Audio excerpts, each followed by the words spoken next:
Hi, ನಾನಿವತ್ತು carrot halwa ಮಾಡೋದನ್ನ ಹೇಳ್ಕೊಡ್ತೀನಿ. ತುಂಬ ಈಸಿಯಾಗಿ, ತುಂಬ ಟೇಸ್ಟಿಯಾಗಿ, ಆದಷ್ಟು ಬೇಗ ಮಾಡ್ಕೋಬೋದು. ನಾನು ಕ್ಯಾರೆಟ್ ಹಲ್ವಾ ಮಾಡೋದಕ್ಕೆ ಒಂದು ಅರ್ಧ ಕೆಜಿ ಅಷ್ಟು ಕ್ಯಾರೆಟ್ನ ತೊಗೊಂಡಿದ್ದೀನಿ. ಅದನ್ನು ಸೈಡಲ್ಲಿ ಸಿಪ್ಪೆನ ತೆಕ್ಕೊಂಡು ರೆಡಿ ಮಾಡಿ ಇಟ್ಕೊಂಡಿದ್ದೀನಿ. ನಾನು ಕುಕ್ಕರಲ್ಲಿ ಬೇಯಿಸ್ಕೊಳ್ಳೋದ್ರಿಂದ ಅದನ್ನು ಸಣ್ಣ ಸಣ್ಣದಾಗಿ ಕಟ್ ಮಾಡಿ ಒಂದು 2 ಬಟ್ಲು ಹಾಲು ಹಾಕಿ ಅದಕ್ಕೆ ಒಂದು 7-8 ವಿಷಲ್ ಬರೋ ಥರ ಕುಕ್ಕರಲ್ಲಿ ಬೇಯಿಸ್ಕೊತೀನಿ. ಯಾಕಂದರೆ ಅದು ಫುಲ್ಲು ಸ್ಮ್ಯಾಶ್ ಆಗಬೇಕು. ಅದಕ್ಕೋಸ್ಕರ ಒಂದು 7ರಿಂದ 8 ವಿಷಲ್ ಕೂಗಿಸಿದ್ರೆ ಒಳ್ಳೆಯದು. ಅದು ಕೂಗುವಷ್ಟರಲ್ಲಿ ನಾನು ಒಂದು ಪ್ಯಾನ್ಗೆ 1 ಸ್ಪೂನ್ ತುಪ್ಪ ಹಾಕ್ಕೊಂಡು ಬಾದಾಮಿನ ಸಣ್ಣದಾಗಿ ಕಟ್ ಮಾಡಿಕೊಂಡು ಬಾದಾಮಿ, ದ್ರಾಕ್ಷಿ, ಗೋಡಂಬಿ ಎಲ್ಲವನ್ನು ಫ್ರೈ ಮಾಡಿಕೊಂಡು ಈ ಕಡೆ ರೆಡಿ ಮಾಡ್ಕೊಂಡಿರ್ತೀನಿ. ಇವಾಗ ಕ್ಯಾರೆಟ್ ಕುಗ್ಸಿದ್ದು ಕೂಡ ರೆಡಿಯಾಗಿದೆ. ಆ ವಿಷಲೆಲ್ಲ ಹೋದ್ಮೇಲೆ ಅದನ್ನು ತೆಗೆದು ಫುಲ್ಲು ಸ್ಮ್ಯಾಶ್ ಮಾಡ್ಕೋಬೇಕು. ಅದು ನೀಟಾಗಿ ಆದಷ್ಟು ಬೇಗ ಸ್ಮ್ಯಾಶ್ ಆಗುತ್ತೆ. ನಂತರ ಅದಕ್ಕೆ ಒಂದು 2 ಬಟ್ಲಷ್ಟು ಸಕ್ಕರೆನ ಹಾಕೋಬೇಕು. ಆಮೇಲೆ ನೀವು ಟೇಸ್ಟ್ ಬೇಕಂದರೆ ಮತ್ತೆ ಹಾಕೋಬೋದು, ಇಲ್ಲಾಂದರೆ ಹಾಗೆ ಬಿಡ್ಬೋದು.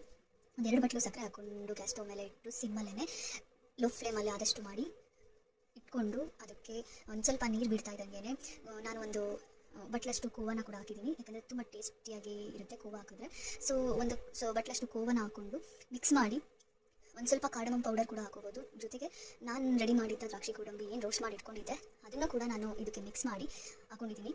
ಎಲ್ಲವನ್ನು ಒಂದು 10 ಮಿನಿಟ್ಸ್ ಬೇಯಿಸ್ಕೊಂಡ್ರೆ ಎಲ್ಲ ನೀರು ಬಿಡುತ್ತೆ. Carrot halwa ready.